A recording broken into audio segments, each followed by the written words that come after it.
the participants, both online and offline.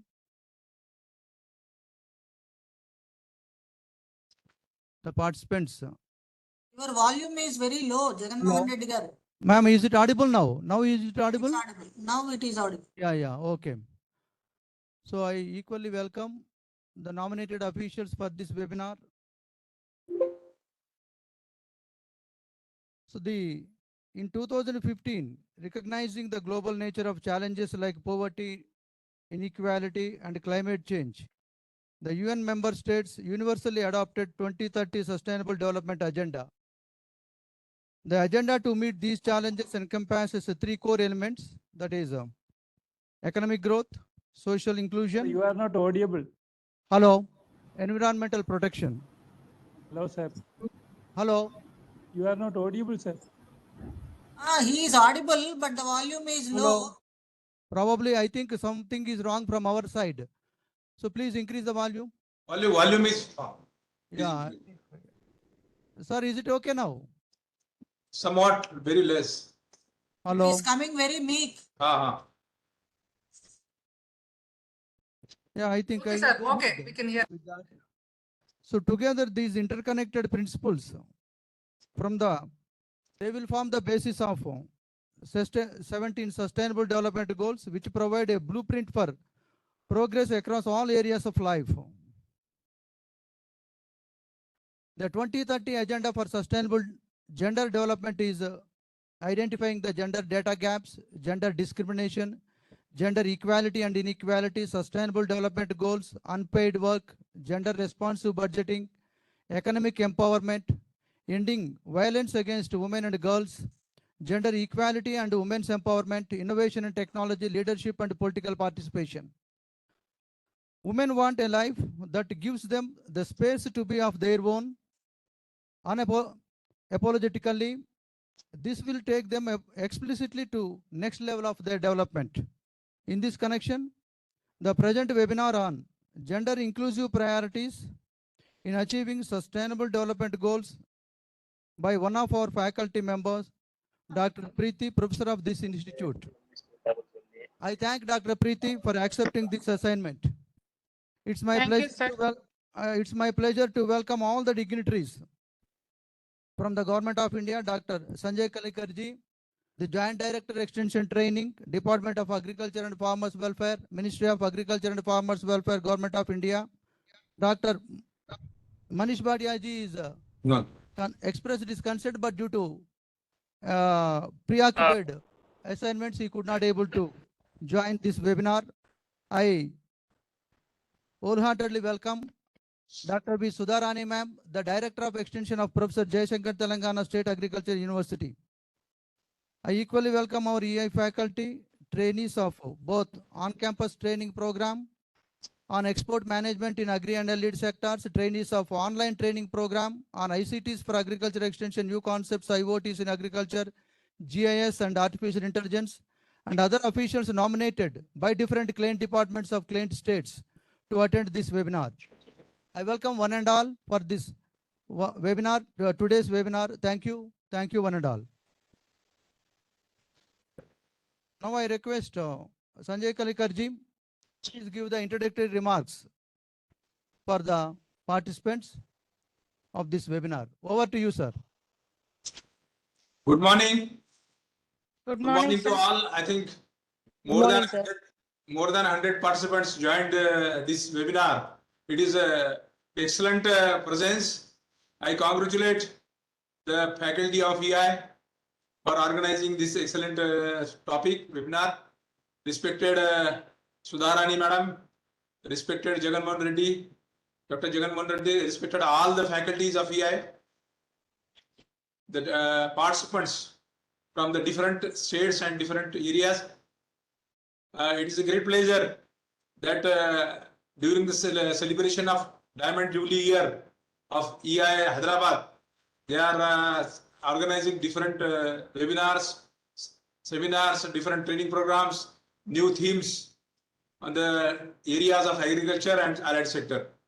Today, the topic which have been selected It is a very important topic, sustainable development goals for the women's and gender equality. As Jagan Mohan Reddy sir explained, the United Nations has outlined the 17 standard sustainable development goals, which include this women's gender equality, then no poverty, zero hunger, good health and well-being, quality education, clean water and sanitation, affordable and clean energy, decent work and economic growth, reduced inequalities. Like this, 17 goals has been sustainable goals has been identified, and the target of world to achieve these goals by 2030. And by 2030, United Nations want that all people enjoy peace and prosperity.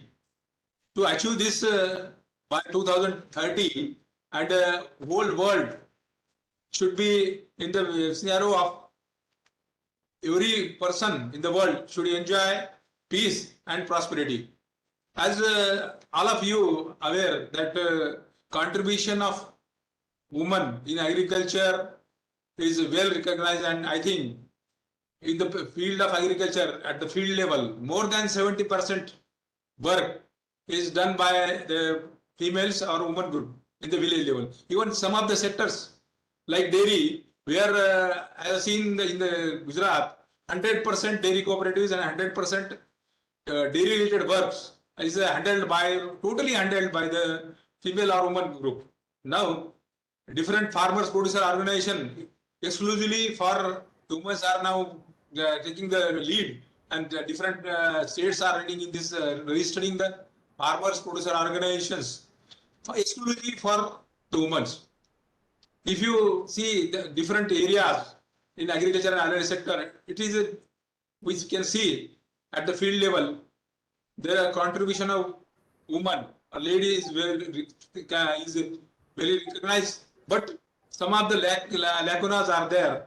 So the world's scenario to achieve the gender equality, to achieve the sustainable development goals, different areas in the different areas, just like life and land, life below water, peace, justice. So many areas have 17 standard sustainable development goals has been identified, and to achieve this, and to by achieving this, the gender equality should be also be maintained.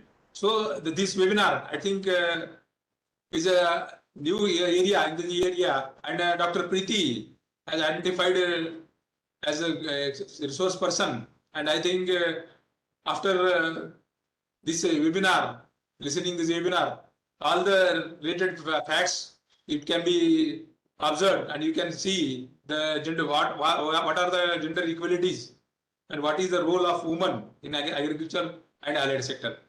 Thank you very much. Best wishes for the webinar. Thank you, sir, Thank you, sir. for your informative message, which has encompassed the gray areas where we have to focus more for empowering and the development of the women, taking to the next level of their aspirational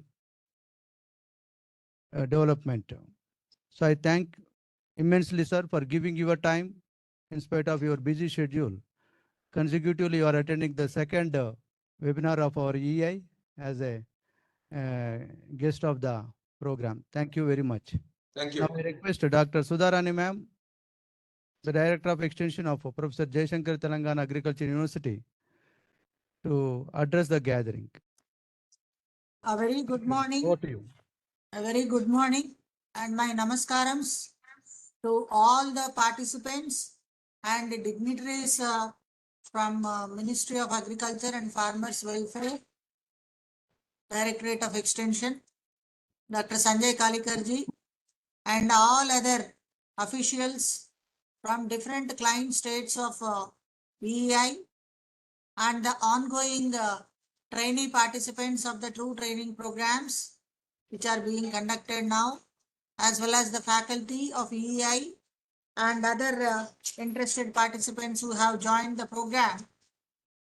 Really, today morning after seeing the attendance for this webinar, crossing 100 members, itself indicates how important is the gender inclusiveness in development.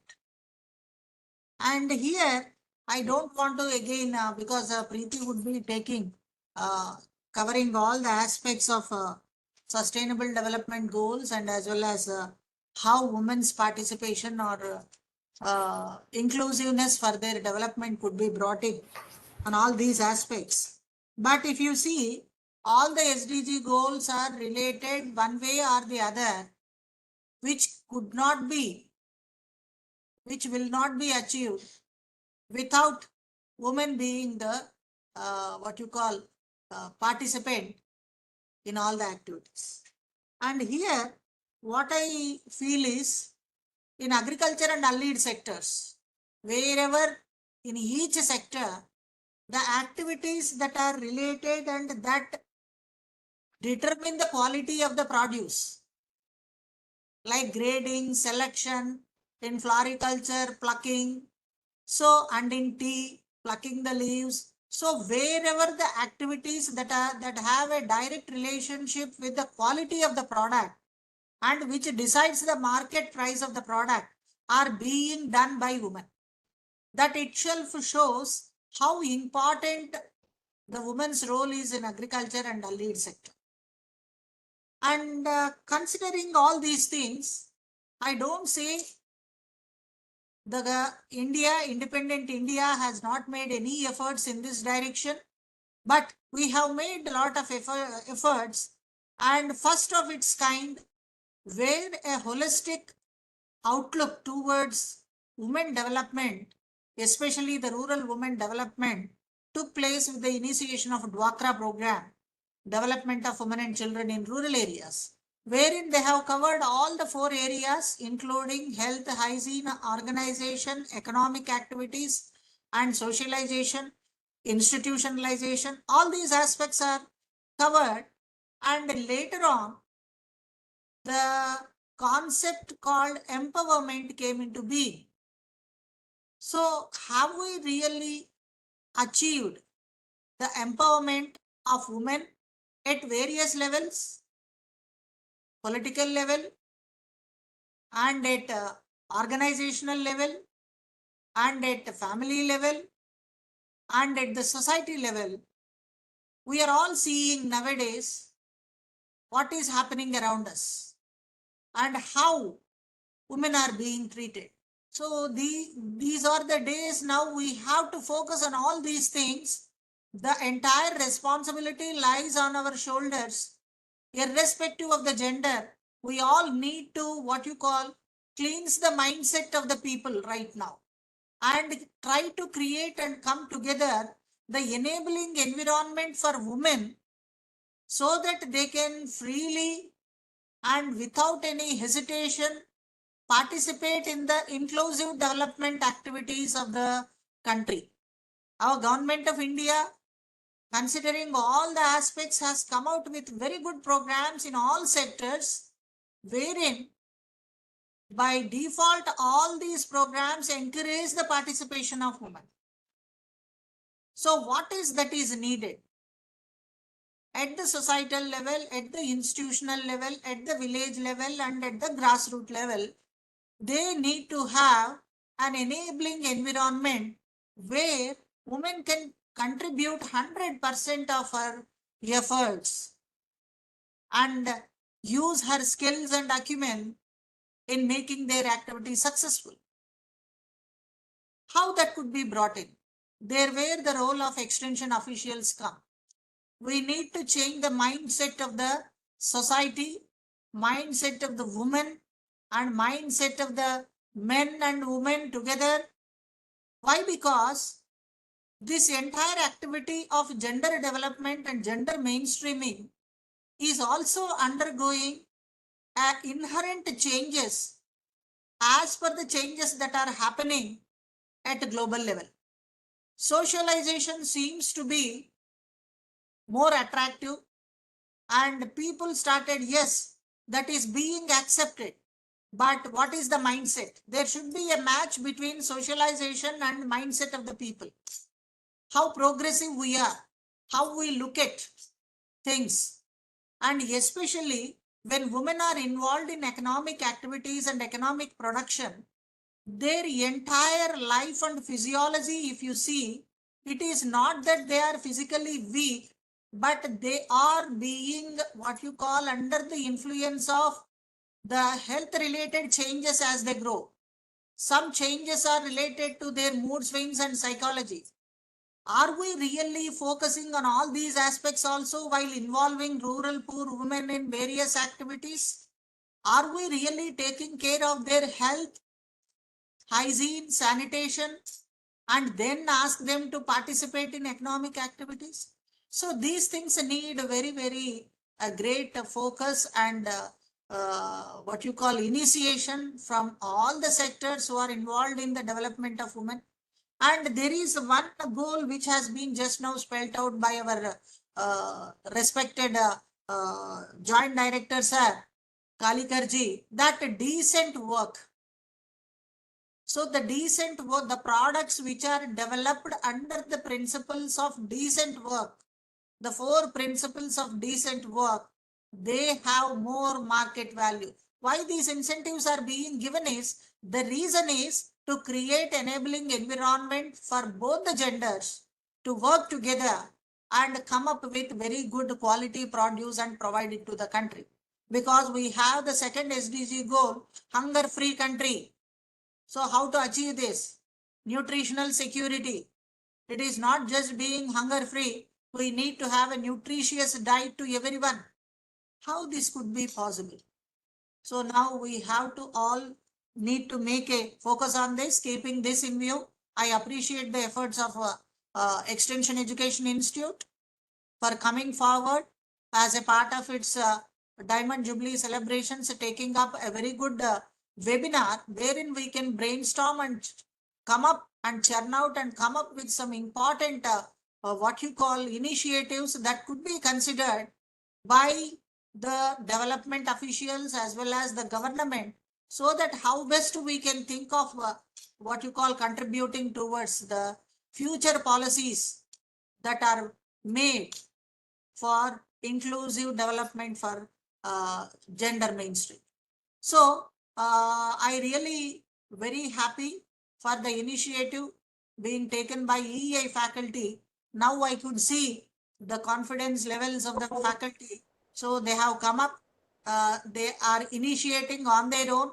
So this would be the first step by the EEI, and I wish all the faculty of EEI are regularly involved in initiating in the contemporary areas and in new areas where people are not aware, especially our development officers, where some what you call awareness and a little bit of motivation is needed in such areas. I request Director EEI to go ahead with this initiative, and I congratulate Dr. Preeti for initiating the activity and coming forward.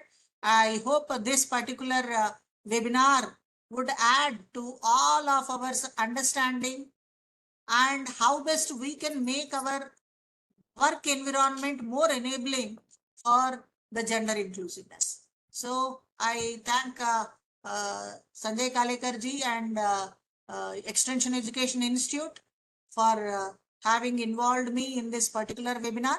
I don't want to come in between the speaker and the group. So thank you very much for giving me this opportunity. Have an enriching day today. Thank you. Thank you, ma'am. Ma'am, you are the part of the EI.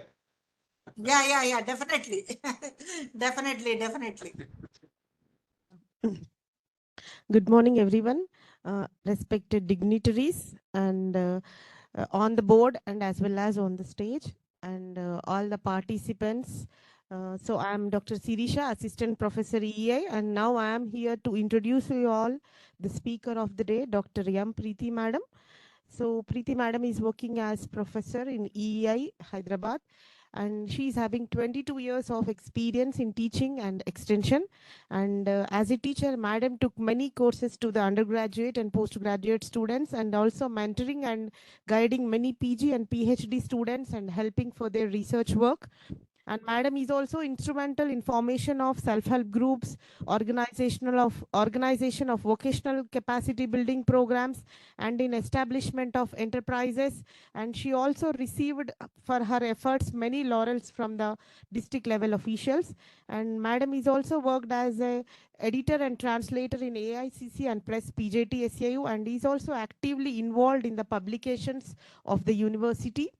And Madam also took the responsibility of ADE, Assistant Directorate of Extension, and took the overall management of all the extension units of PJT SAU in the year 2014, and was actively involved in implementing the projects like RKVY and NAIP.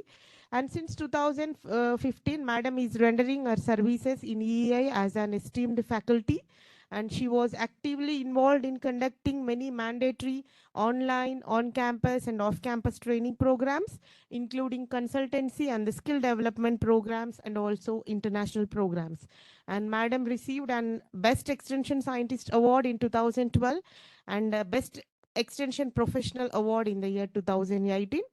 And she has got the specialization in areas like women studies, gender studies, rural livelihoods, communication, and media studies. And with this small intro, I cordially invite Dr. Preeti Madam to start her webinar on gender inclusive priorities in achieving sustainable development goals. Thank you, one and all. Welcome, Madam. Yeah, before you. that, I thank our Sanjay Kalekar ji, equally our Director of Extension ma'am, for delivering an excellent message to our participants, mainly highlighting the importance of sustainable development goals, how they can be attributed to the women empowerment, and sketching, narrating the story, the saga has happened, how it has happened over the decades, over the years, how the empowerment has happened among the women.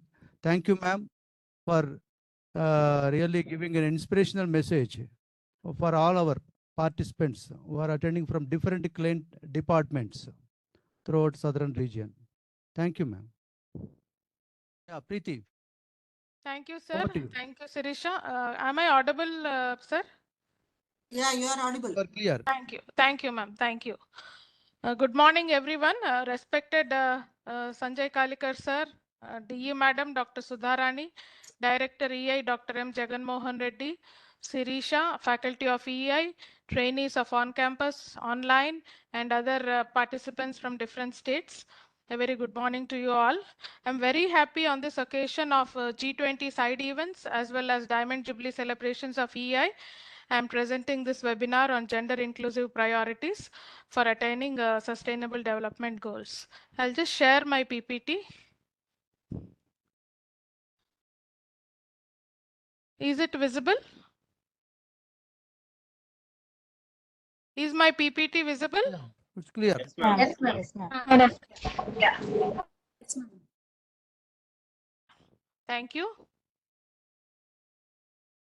First, to start with, I would like to show this historic leap to achieve India's G20 Women Agenda, which happened in November 2022 when our Prime Minister Shri Narendra Modi ji accepted the G20 presidential baton from Indonesia. He declared that India will give priority to women-led development in its agenda. Why? Because Modi ji sees women's participation and leadership as indispensable for national and global sustainable development. He also believes that women's economic, social, political, technological, educational, digital workforce, entrepreneurial empowerment, and freedom from violence must be a driving force for India in achieving its SDGs. So this is the starting point for us to talk about SDGs and gender inclusiveness. Then in continuation, in action, to put his words in action, while presenting the final budget for this year, India's finance minister, Madam Nirmala Sitharaman, announced that topmost priority of the government is inclusive development, which she called the Sapta Rishis or the seven rishis or the seven principles. Madam Sitaraman stressed that women empowerment, stating that government recognizes the importance of Nari Shakti or women power, she calls it, as the harbinger of our bright future and for the women-led development in the next 25 years. She calls it the Amrit Kal because India has already achieved 75 years of independence, which we called it Azadi Ka Amrit Mahotsav. And the next 25 years that are left for India to reach the 100 years, she is calling it as the Amrit Kal. And in this Amrit Kal, she believes that women-led government is going to be the prime importance in achieving the sustainable development goals. Friends and dignitaries, these are the 17 sustainable development goals. Our dignitaries have also stressed on these 17 goals just now. Here I shall be discussing each SDG with women's perspective in India. Yeah, I request somebody has unmuted their microphone. Please mute. Thank you. I shall be discussing each SDG with women's perspective in India, certain facts and government initiatives which talk about gender inclusiveness or what we call gender priorities in attaining SDGs. Friends, some of the SDGs, I believe from 1 to 9 and 10, they have direct impact on gender inclusiveness, whereas the other SDGs, though they are inclusive with gender, we have a relative perspective. Coming to the first SDG, end poverty in all its forms everywhere. This is our first SDG. Now, this ending of poverty can be achieved only if we cut across the gender-based discrimination. It is the major hurdle that is obstructing women come out of the shackles of their poverty, depriving them their basic rights. As we all know, women are multifaceted because they can earn both in cash and in actions at household level and can be entrepreneurs and above all caretakers of their family.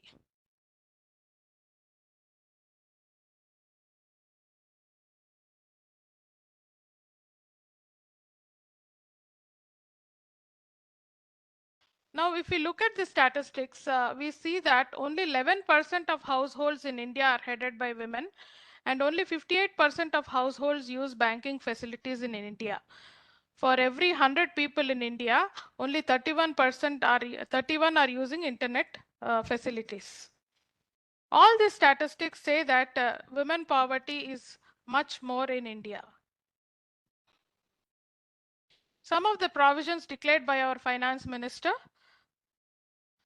She is talking about Deen Dayal Antyodaya Yojana, National Rural Livelihood Mission, which aims to create effective institutional platforms for rural poor to increase their incomes. This also gives financial assistance to create sustainable livelihoods. And 81 lakh self-help groups have been mobilized to take part under this particular program. The next one is Pradhan Mantri Kisan Samman Nidhi, which is benefiting about 3 crore women farmers who will be given an amount of rupees 6,000 per year as minimum income support. These two are the flagship programs our finance minister is talking about to elevate poverty. Besides this, commemorating the Azadi Ka Amrit Mahotsav, a new one-time saving scheme called the Mahila Samman Saving Certificate has been started, and this is a 2-year scheme which offers a fixed deposit of 7.5% for women and girls to start the scheme in post offices, and it will be up to rupees 2 lakhs, and it will be for 2 years with a partial withdrawal option. Even the budget allocation made to the Ministry of Women and Child Welfare Department has increased by 267 crores in 23-24, thereby making a hike of 1.8% in the budget allocations.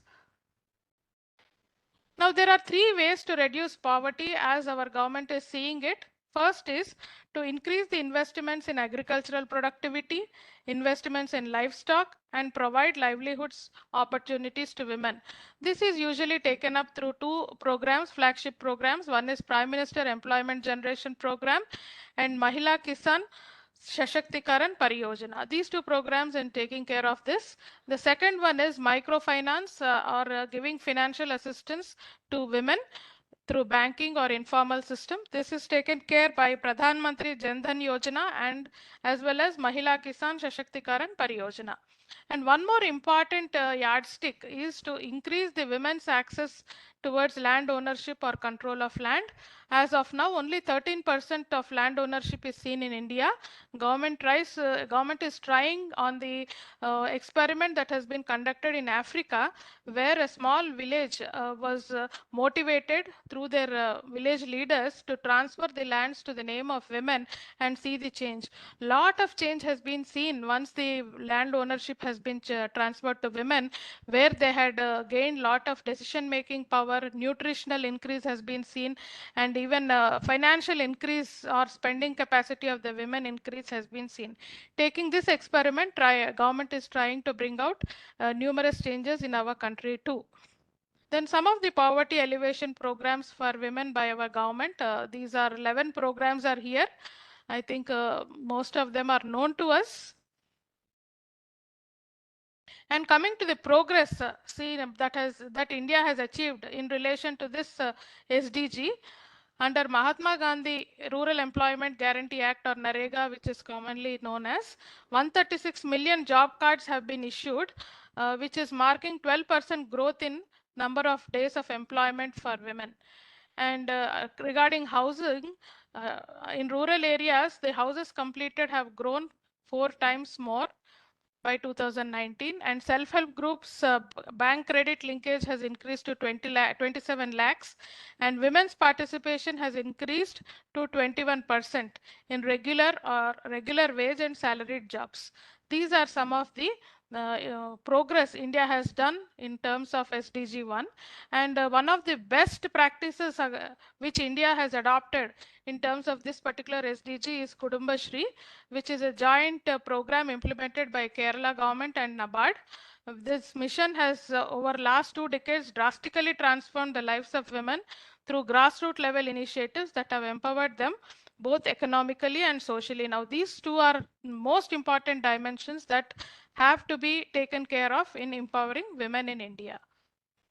Now, coming to the second SDG, end hunger, achieve food security and improve nutrition is our second SDG.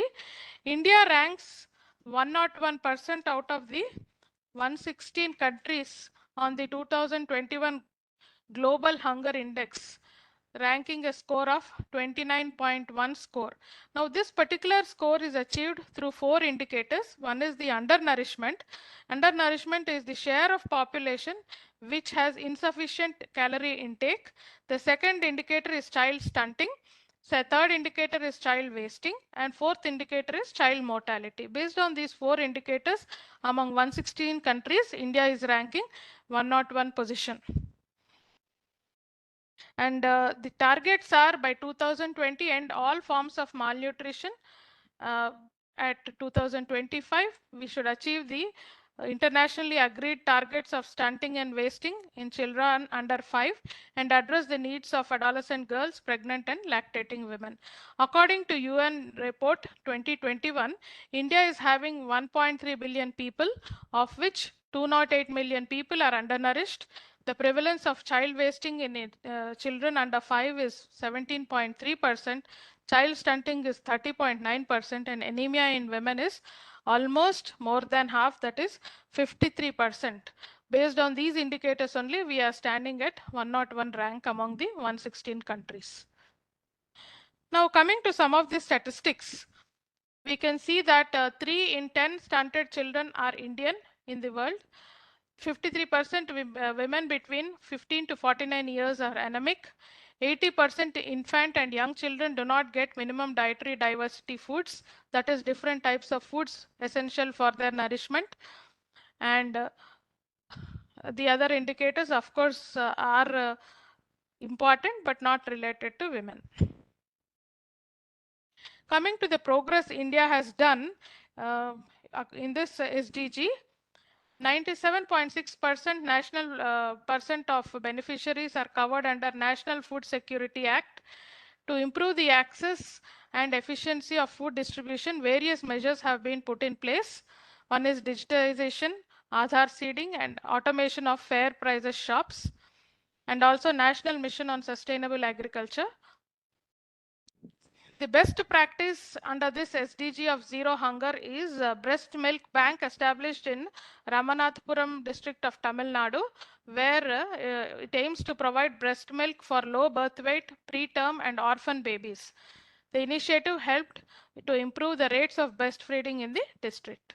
Another best practice that has been identified by Government of India is centralized kitchens for better nutrition in Maharashtra, which is taken up to give nutritious meals to children in residential schools known as ashram shalas. So these are the two best practices.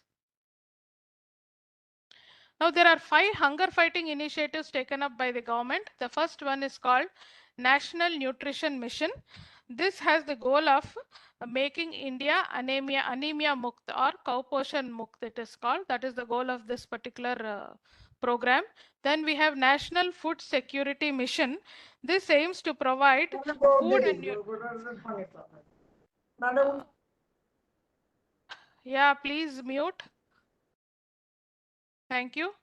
National Food Security Mission to provide food and nutritional security, ensuring quality food and at affordable prices is the goal of this National Food Security Mission.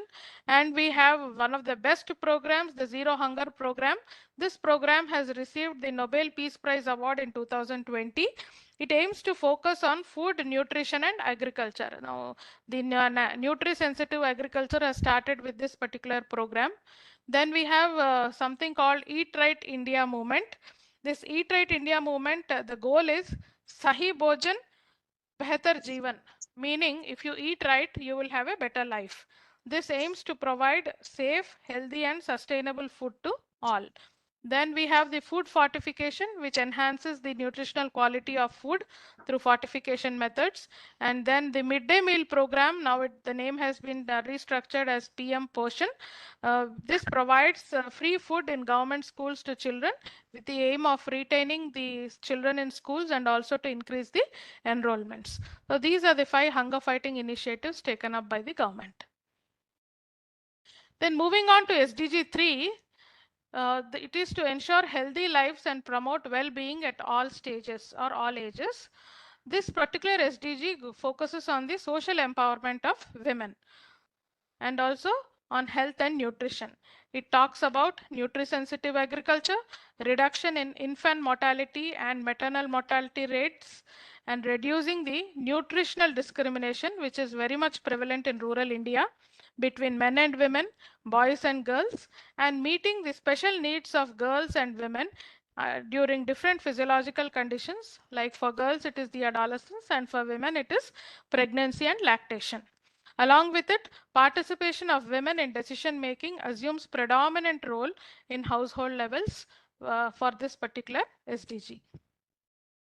Now coming to the statistics, if we can see the maternal mortality ratio, which is very important to measure the progress of any nation, is on a decline. But with 2019 statistics, we have 103 is the maternal mortality ratio. That is for every 1 lakh population, 103 mothers are dying either during pregnancy or during delivery or during after 42 days of delivery. That is the span period which is taken for calculating the MMR. Then we have 39% of Indian women still in India. Women are living with HIV. Now, this is one of the important parameters for measuring the health and well-being of women in India. The highest attainable standard for any standard of health is a fundamental right of every person. So to achieve this, 70%, India wants to achieve the global maternal mortality ratio to be less than 70%. To achieve this, it requires health systems to become fully responsible to women and girls, offering higher quality, more comprehensive and readily accessible services. Now, how India is doing this, we'll see. One is nutri-sensitive agriculture has been started in India. The first step towards this nutri-sensitive agriculture is making Indian 75 villages as nutri-smart villages. because 75 is the number because it has been initiated in the Azadi Ka Amrit Mahotsav year, 75 years. So Prime Minister's call to transform 75 Indian villages into Nutri-Smart villages. This nutri-sensitive agriculture will promote nutrient-rich crops such as fruits and vegetables and legumes, where women can have better access to varied and balanced diet, leading to improved health outcomes. And one of the action point is making the women start a Nutri garden at their home place. The goal of this nutri-sensitive agriculture is health and well-being. Then there are some more programs and health schemes by Government of India through which this particular SDG is being planned to achieve. First one is Ayushman Bharat Pradhan Mantri Jan Arogya Yojana. It is a flagship health assurance scheme of government which aims at providing a health cover of 5 lakhs per family per year for secondary and tertiary health care for all the women who fall under BPL line. Then Ayushman Bharat Health and Wellness Centers. More than 77,000 health and wellness centers are functioning across the country. They aim to provide comprehensive health care, including community-based preventive health care and screening of women for common non-communicable diseases. This is very important because unless and until we screen the women, we do not know with what diseases they are being affected. So this is a preliminary step to control and prevent diseases among women. Then we have Janani Sishu Suraksha Karyakaram. This is a free service given to pregnant women and sick newborns visiting public health facilities, and it entitles them not only free delivery including cesarean section, but also free transportation from home to the excuse me to the health facility, diagnosis, drugs, and other consumables like diet. And if blood requirement is also there, then that is also given at free of cost. Then we have Janani Suraksha Yojana. It is a safe motherhood invention with the goal of reducing maternal and neonatal mortality by promoting institutional delivery. This is because in many of the rural areas, women still stop themselves from going to any public health center or a facility to get their deliveries done. They depend more on dayas and ayas. So in order to curtail that, this particular Janani Suraksha Yojana has been implemented, and mostly it is focusing on low performing states in India. Then we have Surakshit Matritva Ashvasan, which ensures that every woman and newborn access public health facilities. They receive assured, dignified, respectful, and excellent treatment at no cost. And the punishment that is associated with this is zero tolerance if anybody is denying this particular service. That is, already a check has been put in place to see that the particular program is not misused. And one of the best programs is Pradhana Mantri Surakshit Matritva Abhiyan, which provides on the 9th day of each month for all the pregnant women with a scheduled cost-free, high-quality antenatal checkup. This will give them the necessary vaccinations also. This will decrease the infant mortality rate. Now coming to the fourth SDG, which says that ensure inclusive and equitable quality education and promote lifelong learning opportunities for all. So this SDG focuses on education. Not just education, but quality and quantity and quality education by eliminating discrimination, inculcating gender sensitive educational system. It also focuses on increasing the enrollment of school children, especially women or girls, and also retention rate of girls in the schools. It facilitates lifelong learning by giving vocational and skill development courses to women. The crux of this SDG is it focuses on inclusive and fair quality of education to all.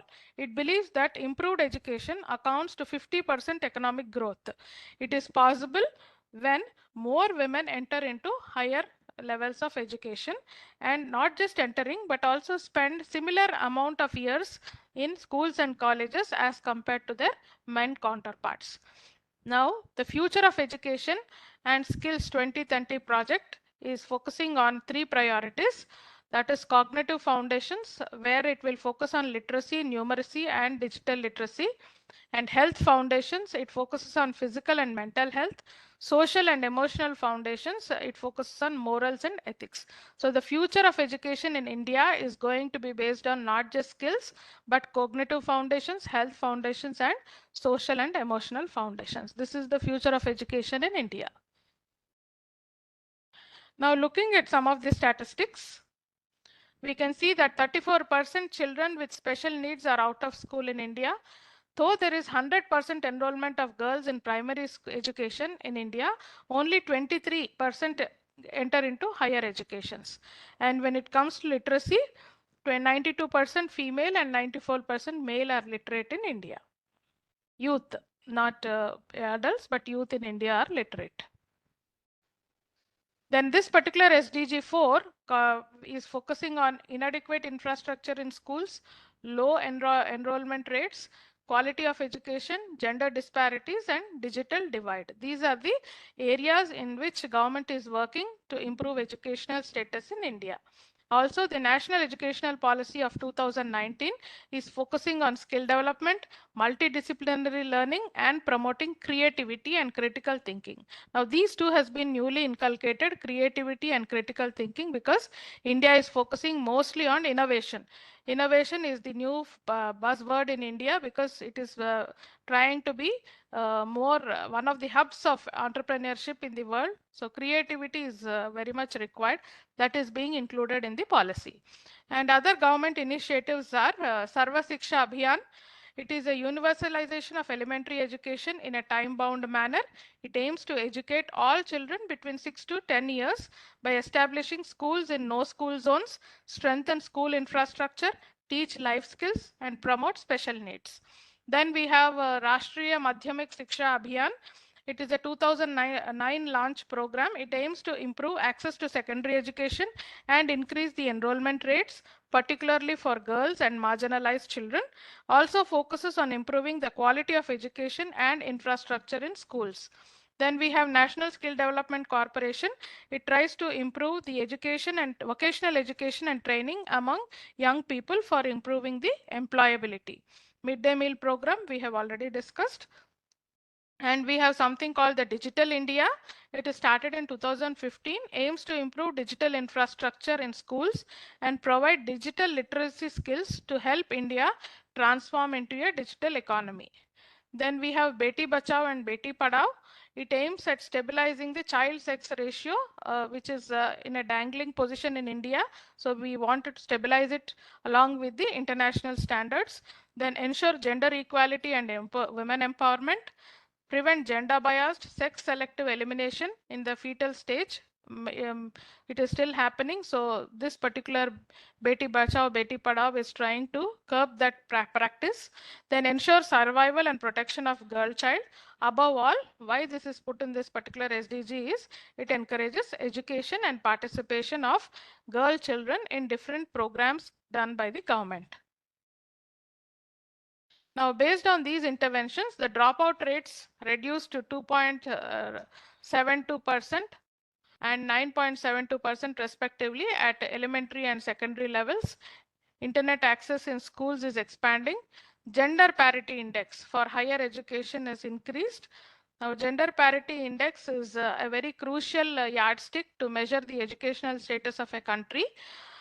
If it is 1, that means both men and women have equal access to education. If it is below 1, it is that men are having more access to education than women. At 1, equal access, and more than 1, women having more access than men. So we were at a position 0.92, that is women were having less access, but by 19 it became 1. That is, as of now, we are in a state where equal access to education is there for both men and women. Then one of the best practices is Unnayan Banka Smart Classroom Model at Bihar, Banka district, Bihar, which is a model that envisages use of technology-based learning alongside continuous monitoring of students through a centralized tracking system.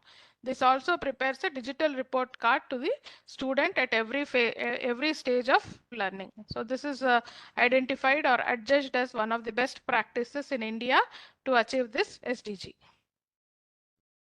Now coming to SDG 5, it says achieve gender equality and empower all women and girls. It has 6 targets, which we all know. One is ending discrimination, then ending violence and exploitation, then eliminating harmful practices of child marriage, early marriage, forced marriage, and female genital mutilation, and increasing the value of unpaid care. As we all know, most of the women in India are in the informal sector where they are unpaid. So we wanted to increase the unpaid care and ensure full participation of women in leadership and decision making, and ensuring access to universal reproductive rights and health. Very important, because women should have a right in deciding when she should have a child and what is the gap she is planning to keep between the children and how many children she is going to have. So this right, the government wants to give it to the women of India. And looking at the statistics, we can see that there is a literacy gap of 17% between men and women.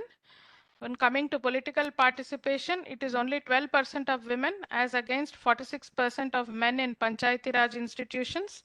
And enrollment of girls is 100%, but 76% are not enrolled in higher education. And only 77% of women in India are not going for higher education, and their presence in workforce is only 27%, as against 49% in men. Then when we see the disparities of women in India, the first is crime rate against women. Assam and Delhi, that is one state and one UT statistics are given. Assam under the states and Delhi under the UTs have highest crime rates, while Nagaland and Puducherry have lowest crime rates. Coming to the sex ratio at birth in India is 918 females per 1000 males. The national target is to achieve natural sex ratio at birth, which is 954 females for 1000 males. And it's a very good fact that both Kerala and Chhattisgarh states have already achieved this particular target, and other states are yet to achieve. Coming to the wage gap, average wages and salaries of females is 70% of that of males in the age group of 15 to 59 years for the same job they do. In many of the states, the national goal is to achieve equal pay for men and women. And coming to the domestic violence, as per the National Family Health Survey, 1 in every 3 married women aged between 15 to 49 years experience all these types of have physical, sexual, and emotional form of violence from their counterparts. Assam has the highest number of victims, standing at 71 for every 1000 population, and Delhi stands at the highest position among UTs with 41 victims per every 1000. Women in leadership, 8.7% of seats in state legislative assemblies are held by women. The national target is to have 50%, that is equal share. For every 1000 persons, 190 women are in managerial positions. Looking at the statistics, we have Puducherry having the highest number of women in managerial positions, standing at 615 per 1000 persons, while Meghalaya, Jammu Kashmir, and Ladakh have the lowest values at 100 for every 1000 persons. And coming to Government of India initiatives, gender budgeting scheme is one of the finest initiatives taken up by the Government of India to ensure equality.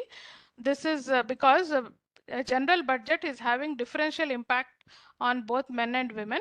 Gender budgeting entails maintaining a gender perspective or wearing a gender lens at various stages like program planning, implementation, and impact assessment levels. So if you have a gender lens, then the target group will have equal access to both to the facilities that any program offers. Looking at the India's efforts and progress, under Pradhan Mantri Jan Dhan Yojana, we have 381 million bank accounts opened, with 203 million of them opened only by women. And 77% women access to bank accounts rose from 43%. And 75% beneficiaries under Mudra, that is Micro Unit Development and Refinery Agency Yojana, are women. 75% of beneficiaries are women. And in 2019, women's participation in Lok Sabha rose. That is, it became more. 35% directors of startups are women. So these are the progress India has achieved with regard to this particular SDG. Then the best practice is identified at Muzaffarpur in Uttar Pradesh. It is done by Child Protection Unit. It emphasizes the importance of gender equality, reduction of maternal mortality, and relevant indicators pertaining to children and women. It is a community-based program. And these are some of the schemes and measures taken by government for achieving gender equality. Beti Bachao has already been discussed, and some of the other schemes are Scheme for Adolescent Girls, Working Women Hostel, Mahila Shakti Kendra, and more. Then coming to SDG 6, ensure availability and sustainable management of water and sanitation for all. These are some of the targets where 50% of rural households still defecate in open. Schools with separate toilets rose from 97.4%. India is planning to achieve universal and equal access to safe and affordable drinking water and improve water quality by reducing pollution, minimize hazardous dumping, and minimize release of hazardous chemicals into water and recycling. So these are some of the targets. Schools with separate toilet facilities for girls have become 97.4. That is 97.4% of schools are having separate toilets for girls. This is the statistics as per 2021-22, and even today 2 lakhs children die every year or annually due to severe diarrhea in our country. So these are some of the statistics that are related to this particular SDG. And the government interventions through different programs. Jal Jeevan Mission, it focuses on giving functional household tap connections to every rural household by 2024, with a mission that it will reduce or relieve women from walking miles to fetch water. Now this particular thing is called time poverty because they use a lot of their time in fetching water. This program envisages to reduce the time poverty of rural women. Then we have Swachh Bharat Mission, which focuses on adequate sanitation and menstrual hygiene management for women's health. Then we have menstrual hygiene management, which tries to provide better wash interventions, that is water, sanitation, and hygiene, and also availability and disposal of safe menstrual absorbents, and participation of communities and schools in this particular program to see that adolescent girls do not stop their education because of this particular taboo of menstruation. So this is one of the very good programs for retaining adolescent girls in schools. Then we have Atal Bhujal Yojana. This envisages women, 33% of women members to be participating in the water use associations so that they have a say in water budgeting, water security planning, and monitoring and implementation programs. Then these are some of the India's progress. 96% of households have access to safe water. 100% individual households have toilets, and 97.4% of schools have separate toilets for boys and girls. And this is the best practice, Tanka technique for water conservation from Uttar Pradesh and surface dams from Andhra Pradesh. These are the two best practices identified to achieve this particular SDG. Then coming to SDG 7, ensure access to affordable, reliable, sustainable, and model energy to all. We have these targets: ensure universal access to affordable and reliable and model energy. Friends, I hear somebody talking. Can you please mute so that it does not create? Please mute. Hindu Joseph, please mute. Hello. Hello, Chitra. I'm able to mute from our side. Okay, thank you. Sustainable energy fuels development, because any light that allows a child to do her homework or a woman to travel safely home at night is because of the energy that is being provided. And the targets to achieve this is access to clean cooking fuel and increasing sustainability, substantially the share of renewable energy in the global energy mix. Facts and figures of what India has done with regard to this SDG. India has already electrified all its villages and almost all households are having electricity. This is because they have focused on green hydrogen. Then we have Pradhan Mantri Sahaj Bijli Har Ghar Yojana, which aims to provide electricity connections in the remaining households, that is 0.01%, which is left over. The next milestone is to ensure uninterrupted power supply. This is going to be a boon to India because rural India is still having a lot of power fluctuations. Schemes such as Integrated Power Development Scheme, Deen Dayal Upadhyaya Gram Jyoti Yojana, among others, improve transmission and distribution network and services. This is a supplementation for this particular scheme. The country's initial target was to take its renewable energy capacity from 175 gigawatts to 175 gigawatts by 2022.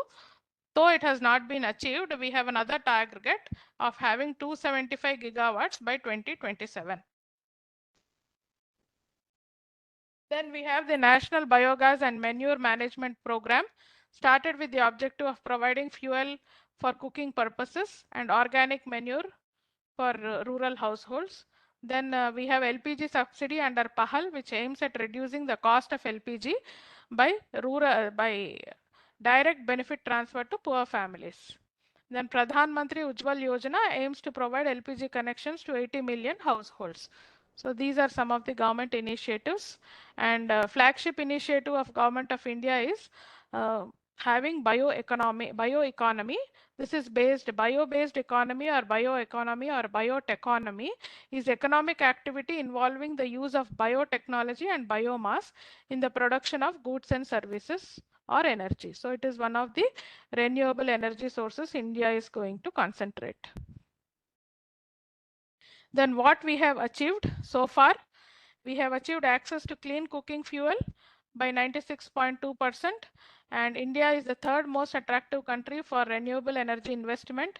India's renewable energy target is 450 gigawatts. And the best practice is Surya Shakti Kisan Yojana from Gujarat, which enables them to generate electricity for their captive consumption, and excess can be sold to the grid. Then SDG 8 promotes sustainable, inclusive economic growth, productive employment, and decent work for all. This is very important, as our director madam was also stressing upon this. A very important goal. We have programs like Make in India, Startup India, Skill India, Digital India, which underline the principle of creating employment opportunities for country youth in a decent way. Then coming to statistics, more than 10 million children are employed in some form of the labor. This is against the decent work principle, and 88.7% female unemployment rate is prevalent. Then coming to the targets, achieve decent work and productive employment for all women, including those in rural areas and agri sectors. Strengthen the capacity of women entrepreneurs by promoting their access to financial services, markets, and technology. Very important, not only finance, but market and technology. Then government initiatives, Prime Minister Employment Generation Program, Startup India, and Skill India. Startup India is a flagship initiative intended to catalyze startup culture and build a strong and inclusive ecosystem for innovation and entrepreneurship in India, focuses more on women. And Skill India, under the guidance of Ministry of Skill Development and Entrepreneurship, it is an initiative that allows aspirant candidates to register for skill training, learning, employment opportunities through online portal. Here also large enrollment is not seen, but it is trying to seek more enrollment through women. And this is an interesting case study from Maharashtra pertaining to this particular SDG. They have somebody called Skill Sakis, where one Skill Saki is allotted to 2 villages in the Nagpur district. She goes to the village, talks to the girls, gives them the preferences, takes their choices, and ultimately she connects with the industry with the help of the government, and then that particular girl is being skilled and trained in the trade of her choice. So very good innovative from Nagpur, that is Maharashtra. Then coming to the India's progress, lot of progress is seen. Then the best practice is Atal Incubation Center. Promote the innovation and entrepreneurship ecosystem. This is adjudged as the best practice from Niti Aayog.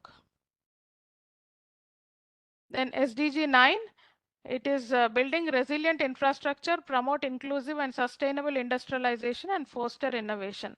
Some facts. Major infrastructure projects in India are gender neutral and affect women who are under the burden of abuse, poor labor rights, and health risks. Even though industrialization has created employment opportunities for women, many are still in low skilled and low paid jobs. Gender gaps are seen in technology, access to internet, and is less accessible to women as they are less likely to own a mobile phone. So this is the fact and figure of industrialization in India.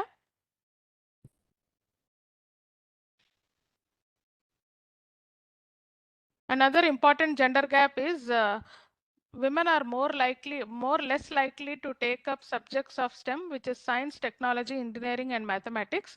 This is why they are seen less in inventive activities. So this is one of the hindering aspect.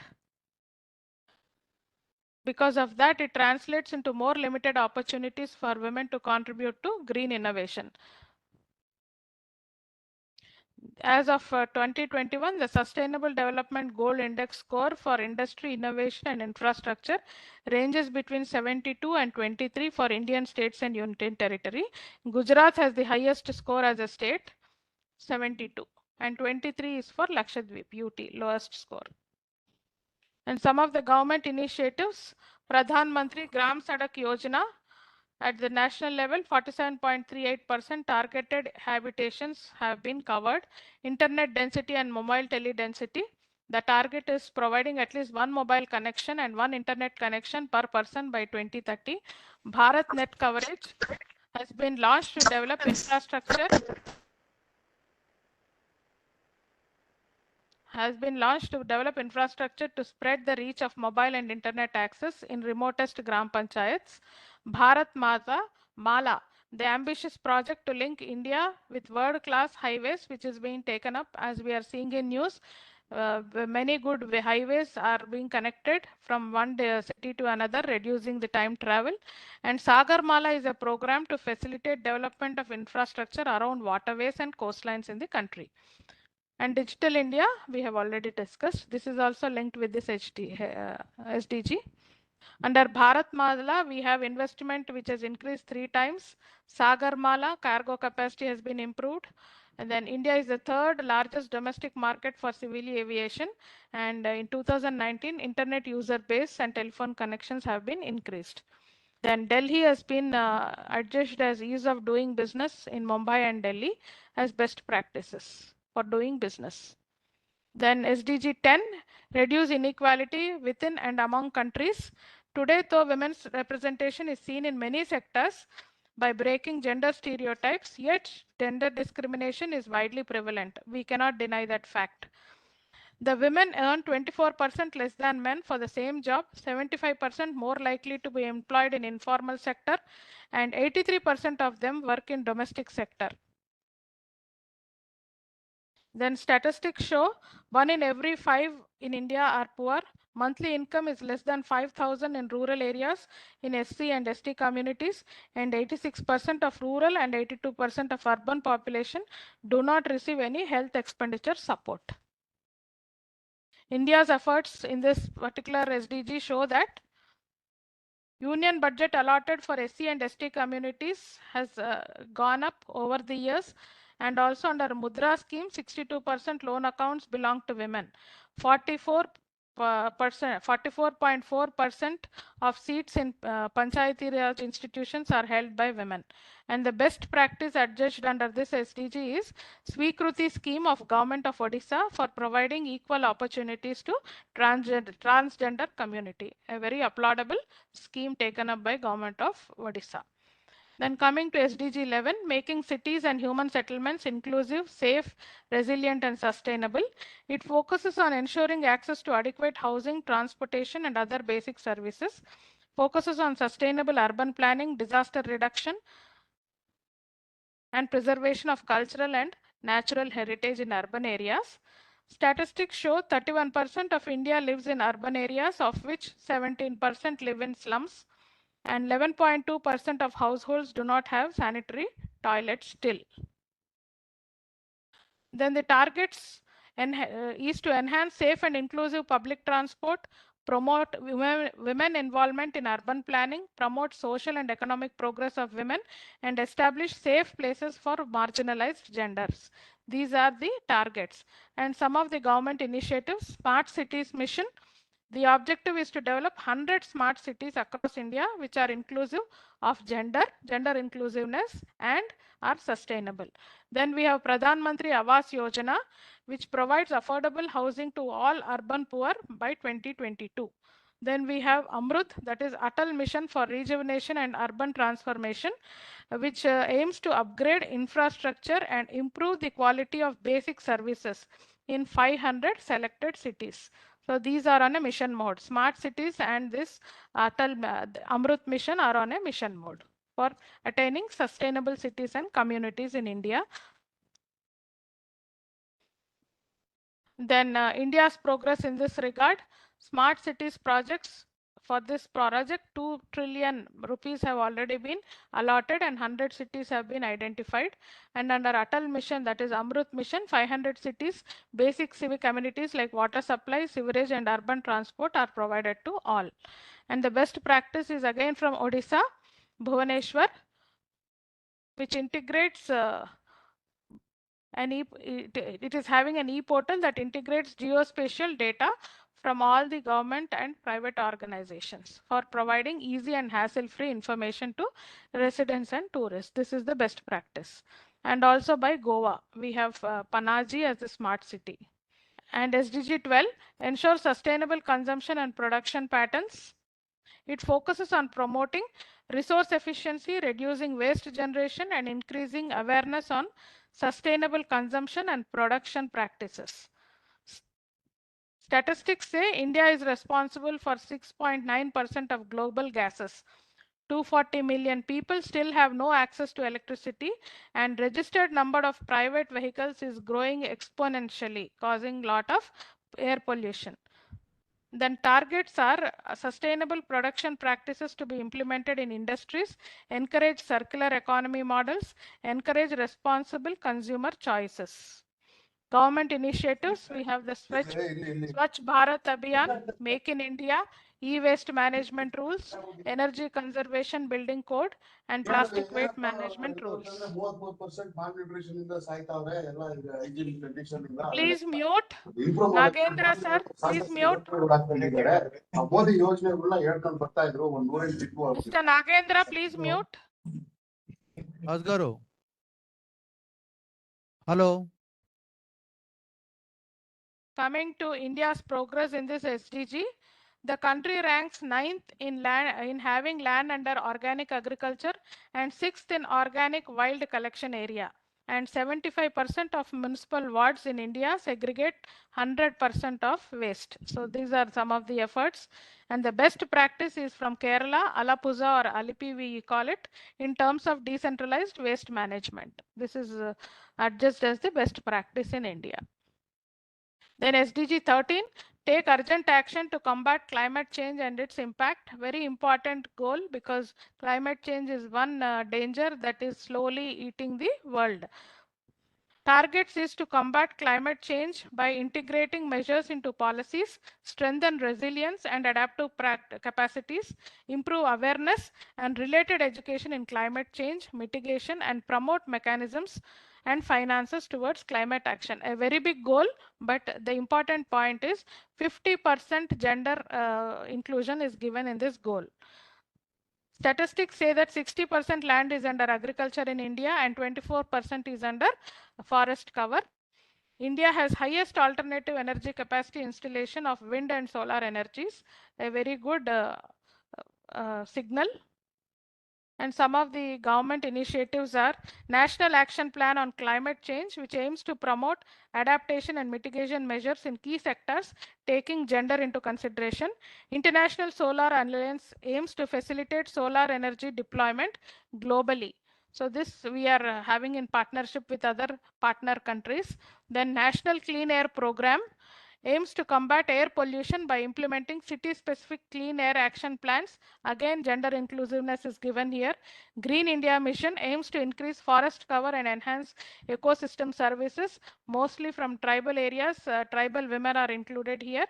Then PAT scheme, or the Performance, Achieve and Trade scheme. This aims to improve energy efficiency in industries.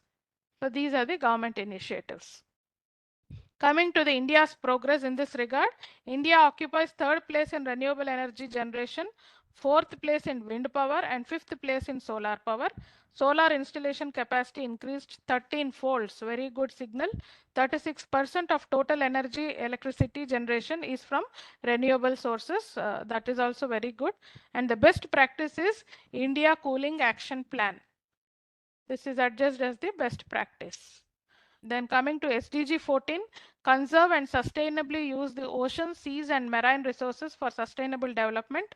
The targets to be achieved are reduce the marine pollution, restore marine ecosystems, manage fisheries, support small scale fishers and conserve marine resources.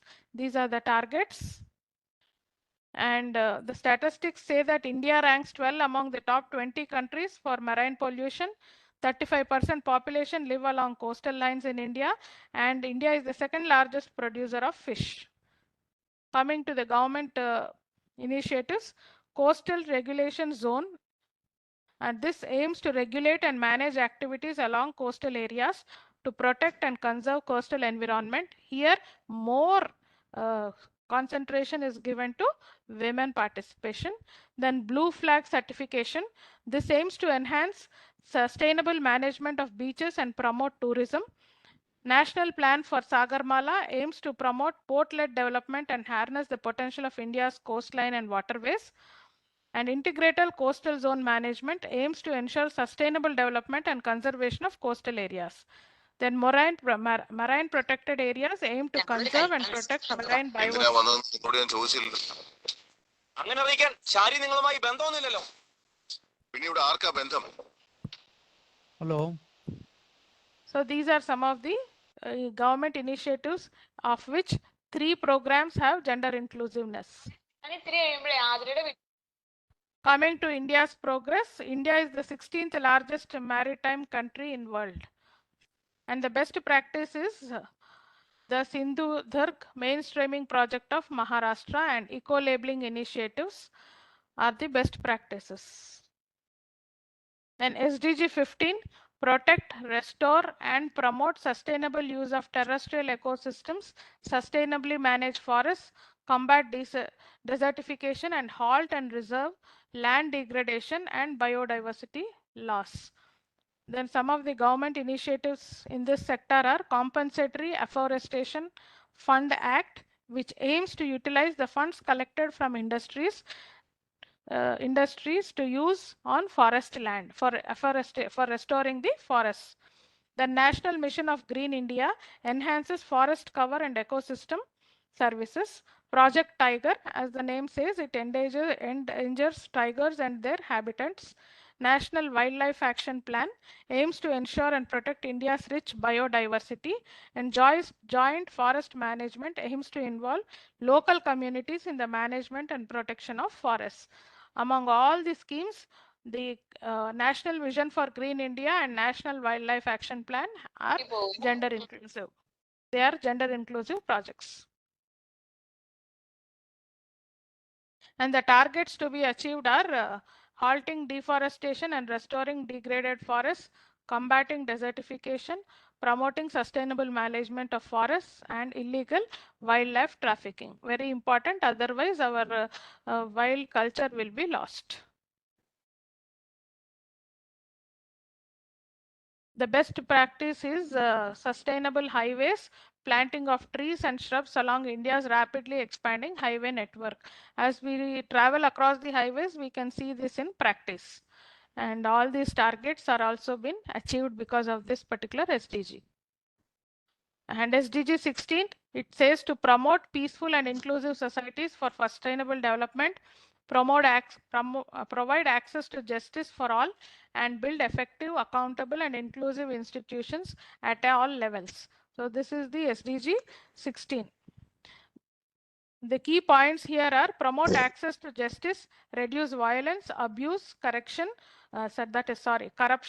ensure responsive decision making, strengthen transparency and protection of human rights for peaceful and sustainable societies. These are the key points, and the statistics reveal that 340,000 crimes are reported against women every year, and 8,000 cases of human trafficking are reported in our country every year.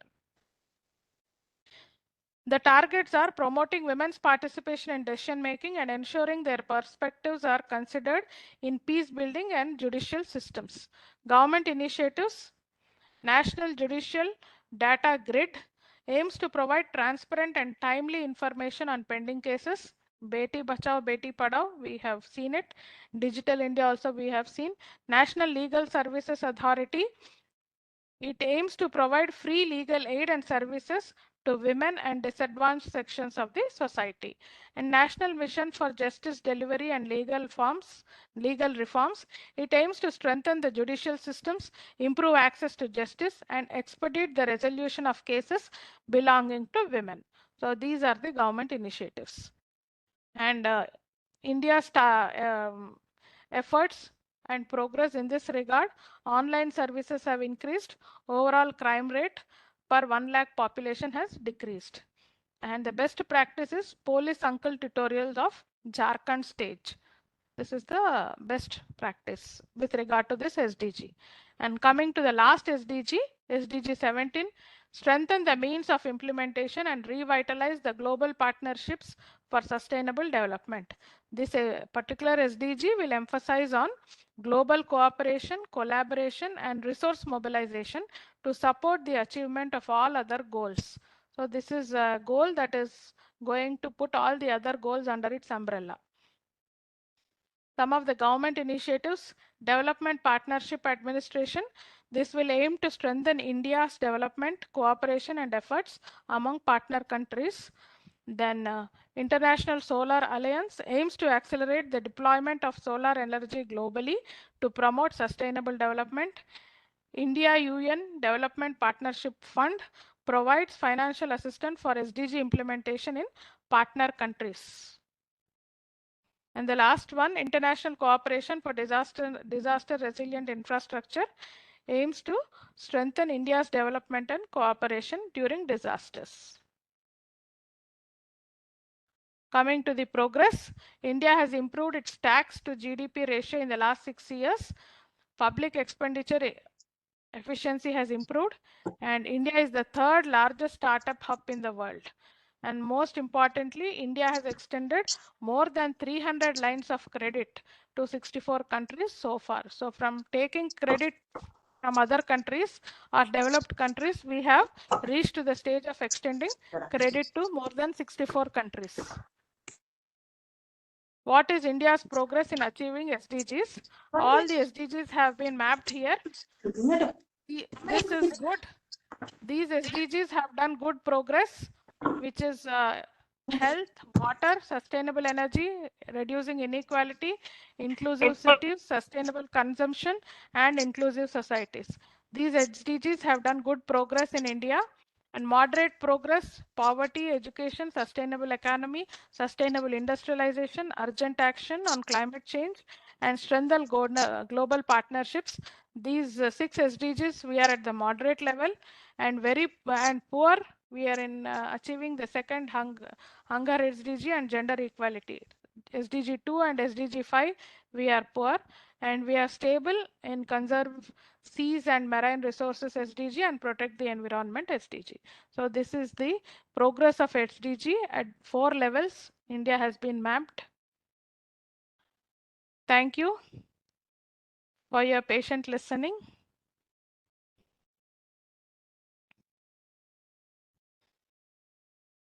Yeah, I want the audience to Thank you, please Dr. interact. Preeti. Now it is open for discussion. ఎంతమంది ఉన్నారు? As of now, we have near 200 members on board. Now I request, 158. The number of participants as of now is 158. So now I request members to clarify their doubts, if any, with regard to the topic that is on gender inclusive priorities in achieving SDGs.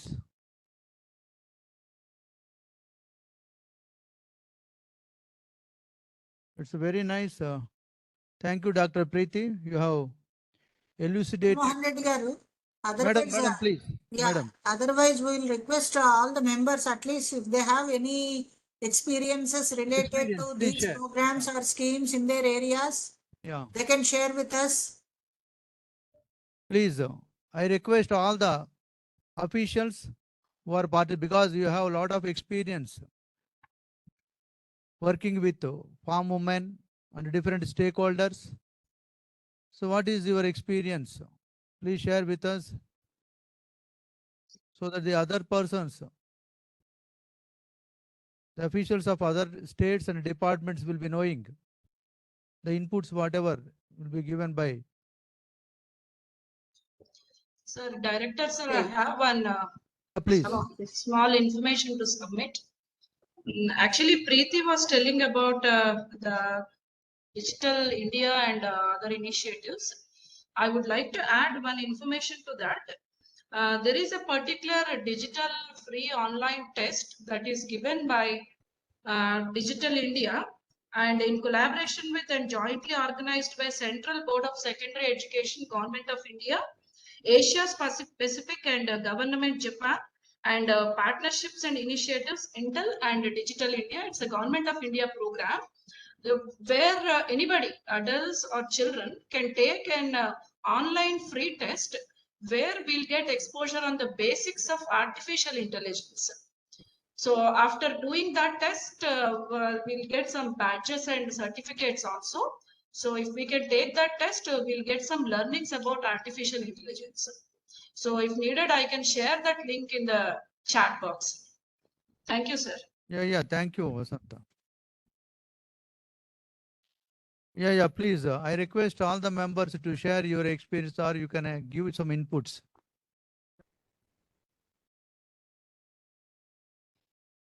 So Farmer Association. Good morning, ma'am. Ma'am, Good morning. ma'am, I have Yeah. a doubt. Ma'am, in the last slide, we have indicated that we are good in reducing inequality, and then we are poor in gender equality. Because, madam, we have two the SDGs. SDG 5 is gender equality. SDG 10 is inequalities. So one SDG we are good and one SDG we are poor. If you see the slides, gender equality is SDG 5 and inequalities is SDG 10. Okay, The targets are different. Okay. Thank you. Good morning, madam. Good In morning. Karnataka, we have two women farmer associations, FPO, farmer producer organizations. These are working very well in Karnataka to strengthen the women. This one, sir. And they are involved in agriculture and horticulture allied sectors only. Okay, sir. So you are saying women empowerment is through FPOs. Is that what you want to add it, sir? They are strengthen their livelihood activities and improved the living status also by making up FPOs. Okay. Thank you, sir. It's a good initiative that the government of India is planned 10,000 FPOs. In that, now many of the FPOs are women-centric. The CEOs is also from the women folk. It's a good sign. And what he is sharing is some of the FPOs were formed exclusively for women Women. development, women livelihoods development in Karnataka. Yeah, yeah. Thank you.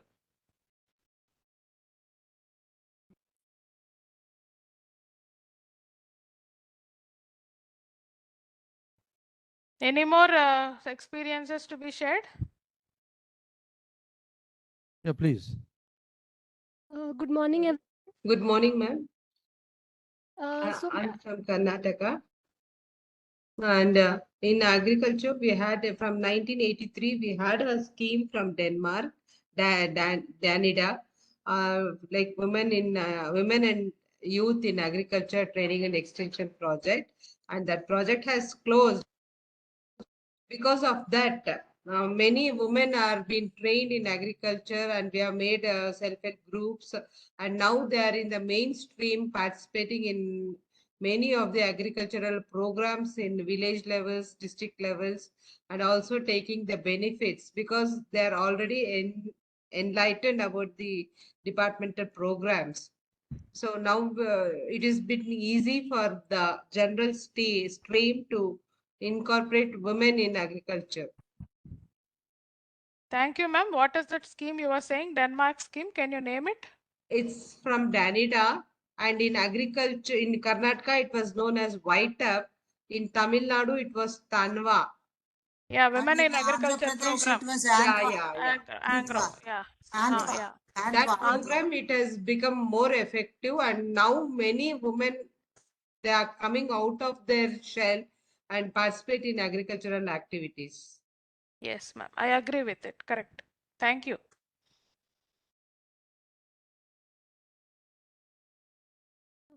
hello everyone. Actually, I'm from Odisha, Assistant Fisheries Officer. So, in our state, one of the flagship scheme is there under the Chief Minister. So, which is called as Input Assistant to WSAG or Women Self-Help Group. So, in that case, in the panchayat level, whatever water bodies are there, the Gram Panchayat ponds, they are being leased to the WSAG, and they are getting the benefits under the scheme.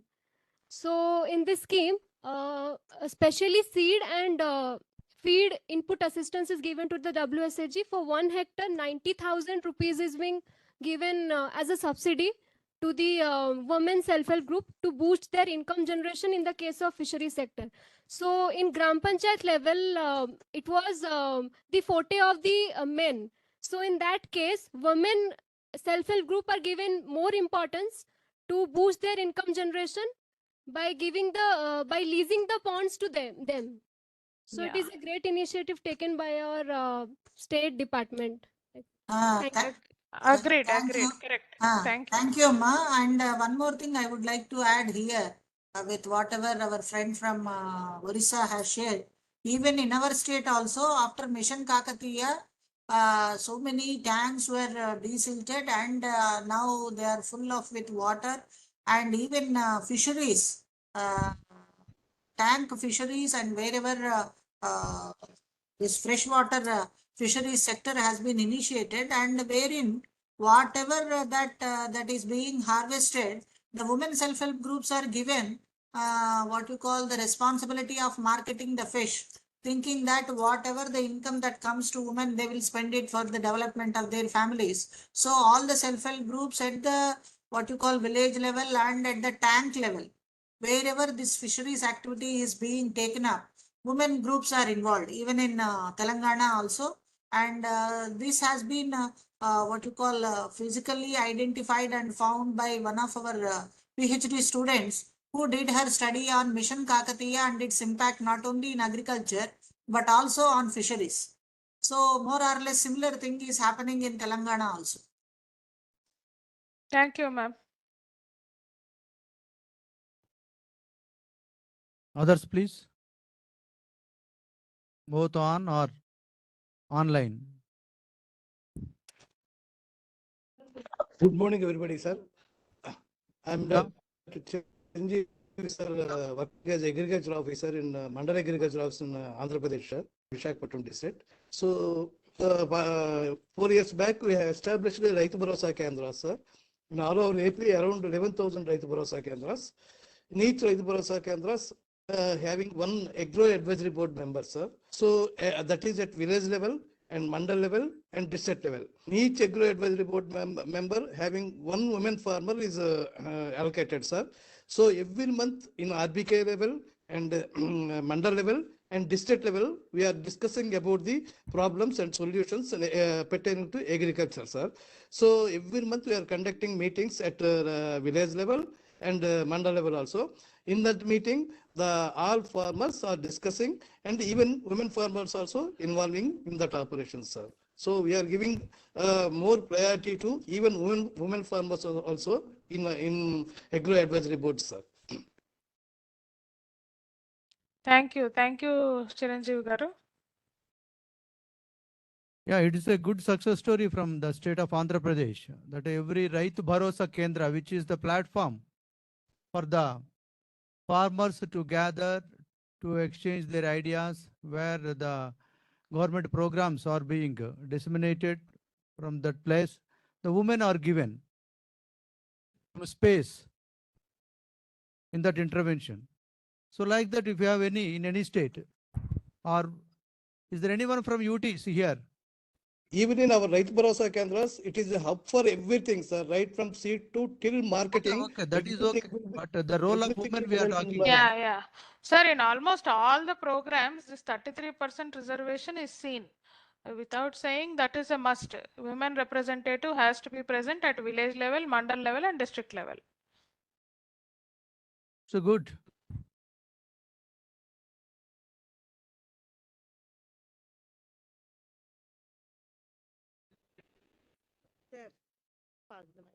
Sir, please.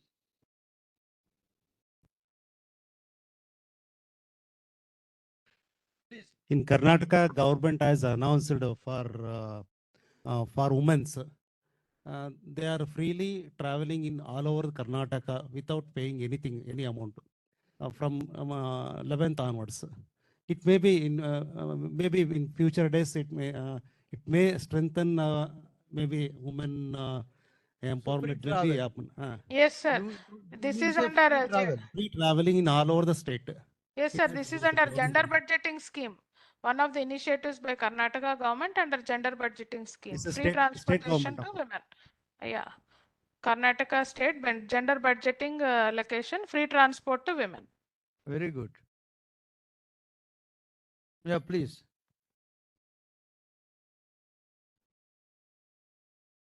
Good morning, sir. I am from Odisha. We are having a special department for this women empowerment, that is Mission Shakti department. We are having in our state. And recently, the first international flight started from Odisha to Dubai. In that international flight, this Mission Shakti members, I think around 10 Mission Shakti members, they went directly from Odisha to Dubai.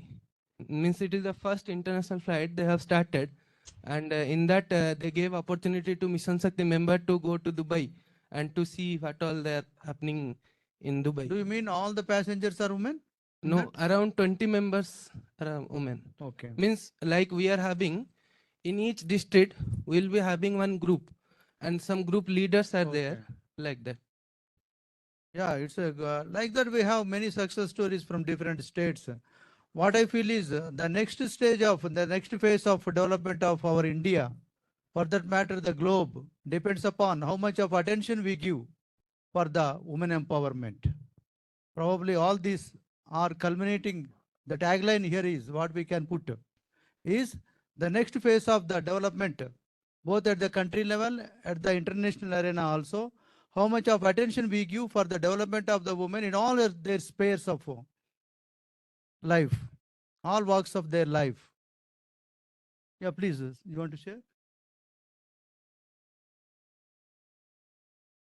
Sir, it's nothing but everyone know about Kudumbasri from Kerala.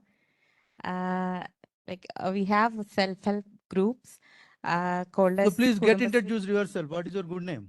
So my name is Dr. Chinchu Chitrakumar. I am from Kerala. I am a veterinary surgeon.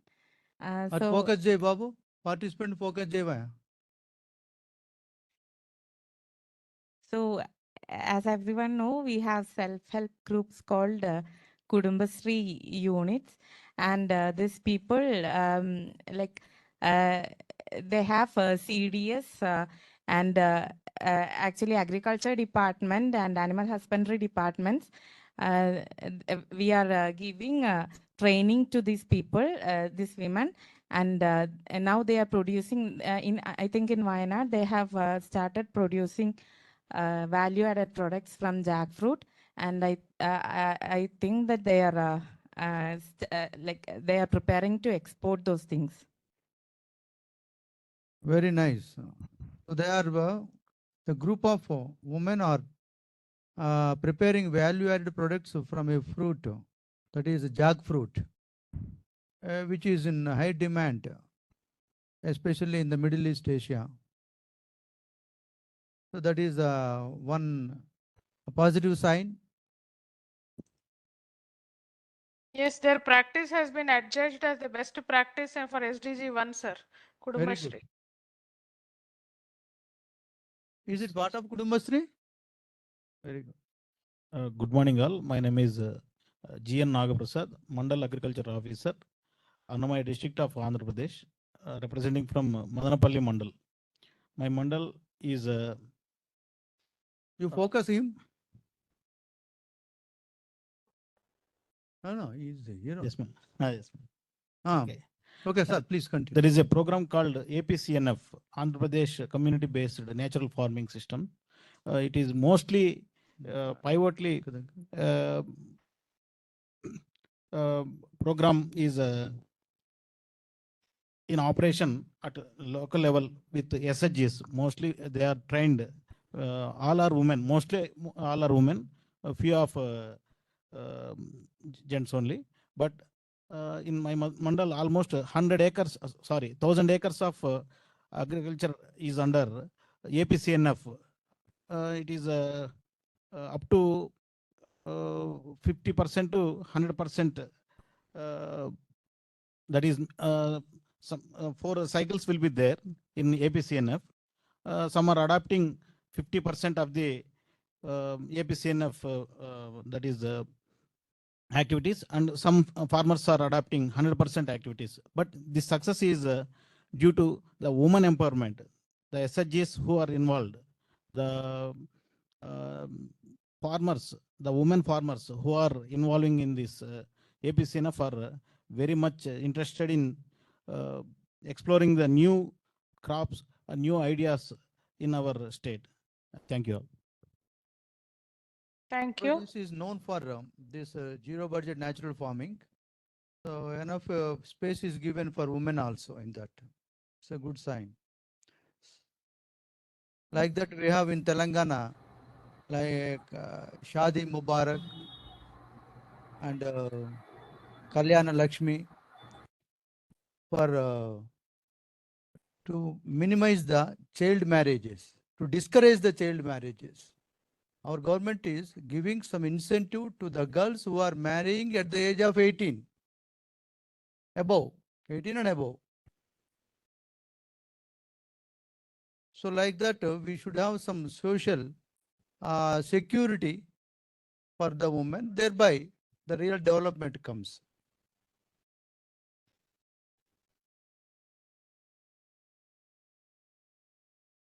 Yeah, there is an FPO in the state of, in our state at Warangal district. So which is focusing on what products? Paddy procurement.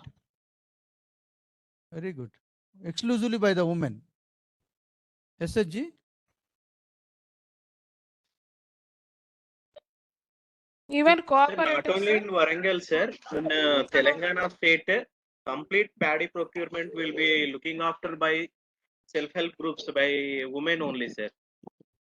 The procurement of paddy from centers. Is that at IKP centers? Yeah, IKP centers. Okay. This is FPO based activity. Very good. So day by day, the episodes of success are surfaced. This is a good sign, positive note. Now it is our responsibility. It is the onus lies on us now. The success is being accrued due to the collective action and the governments, both central and state governments initiatives. The success is being surfaced by the women folk. Now it is the responsibility of the officials, those we are working to the close to the farmers' hearts and souls, to upscale, to disseminate the fragrance of that success to the rest of the part of your area of jurisdiction or at your workplace. As the Kutumbashree are now they are doing value addition in jackfruit, they are exporting. Like that, we can encourage the farm women of other states, other parts of the country to take the mantle of that kind of activities. If one group of women are doing, why not? It is not possible by the other group. So what is the indicator that has contributed? What are the drivers that were contributed for the success of that group of farm women? And now the immediate focus should be on drudgery reduction, as day by day the farm operations are being taken heavily by the farm women. How best we could able to intervene, lessening their burden in doing the agriculture, of course, off farm, on farm activities. Maybe in post production also, post harvest operations also, most of the women were involved. As you have seen in your visit, when you have visited Sam Agrotech, probably women are also involved in that. So may I now request Dr. Sudharani ma'am, are you there? Yeah, Dr. Jagan Mohan Reddy. Please, one word of your closing remarks. Yeah. Let me at the outset congratulate Dr. Preeti for having taken initiative to really compile what is the what you call focus and the meticulous effort made by Government of India in the direction of achieving SDGs and in initiating and take the baton of G20 and how each goal, according to each goal, to reach that particular goal, what are the programs and schemes that are being implemented and how best we could able to, what you call, the country could able to make utilize them and what is the to how far we have walked through, that also she has given. And at the same time, the individual location specific scattered successes of different initiatives by different organizations, which really could, if taken up on a large scale, would definitely aid or facilitate in what you call reaching the sustainable development goals. And even after that, after her presentation, a comprehensive one, the participants also have added certain of the important initiatives that have been what you call really taken up by their governments and as well as departments in the direction of gender inclusive growth and development. Really, we are doing all these things. As I have told you, Independent India, considering that women is what you call need to be and must be made a part and partner in the production activity of the country, economic production activity of the country. And if women are taught, they are the best to implement, to what you call make use and manage the environment and resources that they have effectively, following the principle of optimization and come up with very good outcome. So this is not only it has not been proved through various self-help groups and all. Every woman in rural India, in every family, follows all these principles in managing her family, in making the required resources of food, education, and other services to the family members. She is the one who definitely takes a lot of care in managing and optimizing the resources that are available and see that the inclusive development of every member in the family. So why not?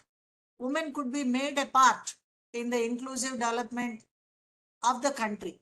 So we have so many examples, every sector, and some of you have mentioned in Karnataka, the Danida project was there, White. Similarly, in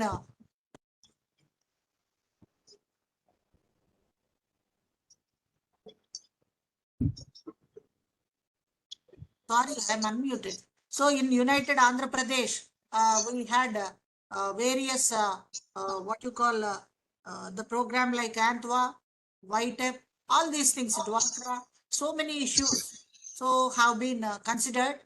And as I have told you, the women could be given a chance, provided with an enabling environment, could be definitely be a part to the what you call economic contribution to the country. And at the global level also we see women are very good emulators. They grasp, they seize the opportunities.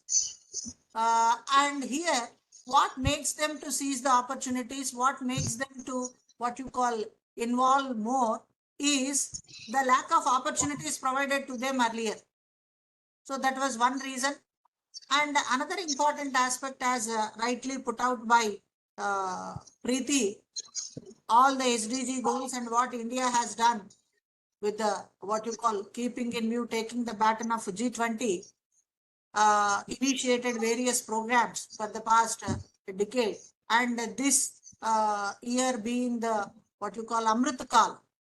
So this Amrit Kal need to be generally the time where when it is a transforming stage and the activity is on peak, then we call it Amrit Kal. So now we have to utilize this opportunity and see that how best we can mainstream the gender in all our development activities. Now here it requires a little bit more focus and more participatory planning is needed by all our department officials. Every time whenever they come up with the plans of their mandals or the villages or clusters, whenever you are preparing the plan on behalf of your department, my request is see that without the participation of women from the village or from the self-help group, do not complete the process of planning. So once we do this automatically, let me tell you, women can be brought into the mainstream and development activities could be successful.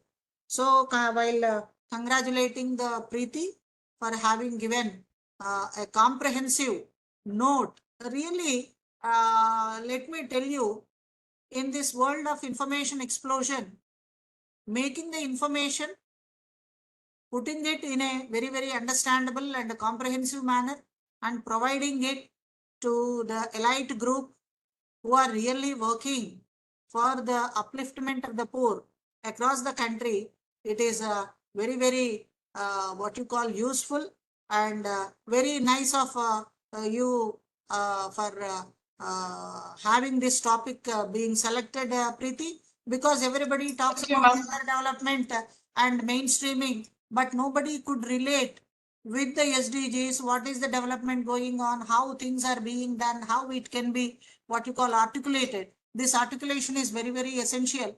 And thank you for highlighting certain of the individual initiatives across the country. How best they could be if practiced on a large scale will facilitate more empowerment to women of this country. So while congratulating the entire group, nearly 145 people online and offline also, I think there might be some 30 or 40 people. So nearly 200 people attending to this webinar is a very good sign. And on the occasion of Diamond Jubilee celebrations here, I congratulate the entire faculty of EEI for initiating this particular webinar. And I also thank all the officers who have really taken what you call their time out and attended this program. And this program's success lies only when we take up the back home points and incorporate in our work plans and implement it. Then only the purpose of this webinar will be served. So thanking you all for giving me this opportunity. Once again, very, what you call, on behalf of Diamond Jubilee Year celebrations, best wishes to all the participants and all the clientele who are attending this webinar. Thank you. Thank you, madam. Thank you, ma'am. And what I put a tagline is here, by listening to the entire presentation, the women empowerment is the fulcrum for the next phase of development of the globe. Thank you. Good afternoon, everyone. So I myself, being a woman, feeling a privilege to propose vote of thanks on this webinar on gender inclusive priorities in achieving sustainable developmental goals. First, I would like to thank Shri Sanjay Kalikar sir, the Joint Director of Extension, GOI. So thank you, sir, for gracing the occasion and also for your wonderful message to all the participants in the webinar. And we are also thankful for your continuous motivation and encouragement to EEI Hyderabad in organizing all the activities and events.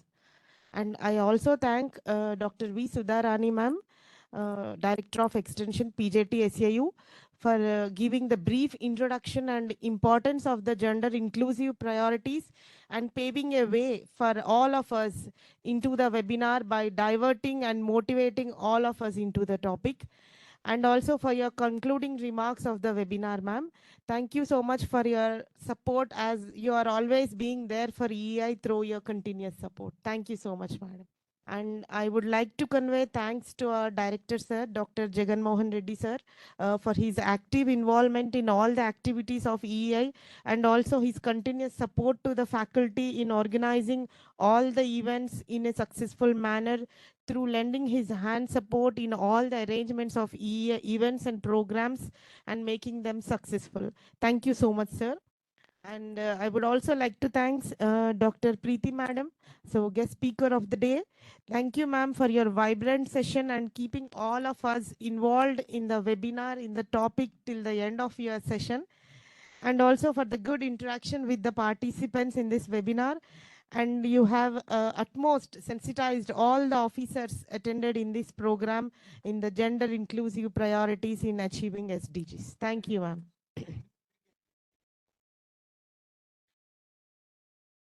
And I would also thank all the EI faculty for your participation in the webinar and your support to the webinar. And I would also like to thank all the technical team for making all the arrangements of the webinar and making the event a successful one without any mishappenings in the entire program. Last but not the least, I would like to thank all our energetic and enthusiastic participants who participated in the webinar in the hybrid mode through online and also on campus mode. Thank you all for your cooperation, attention, and patience participation in the webinar. Thank you. Thank you so much, one and all. Thank you, Sirisha. Thank you, madam. Yeah. There is a request in the chat box that they wanted your presentation to be shared. So if you have their mails, please share your presentation to them. Definitely, madam. I'll share it. I'll give it to the technical team. They will be sharing. Okay, thank you, one and all. And I would also give one request to the participants of ICT's training program. So please join in the session by 1:15 through the other link, which was your regular link. Thank you. Thank you. I think you also having one more session or finished your sessions. No. So only valedictory was left. So, okay, have your lunch break and come back for valediction. Oh, madam is here. 2 more sessions were there. One more. Okay. Okay. Thank you, one and all. Thank you, madam. Thank you, ma'am.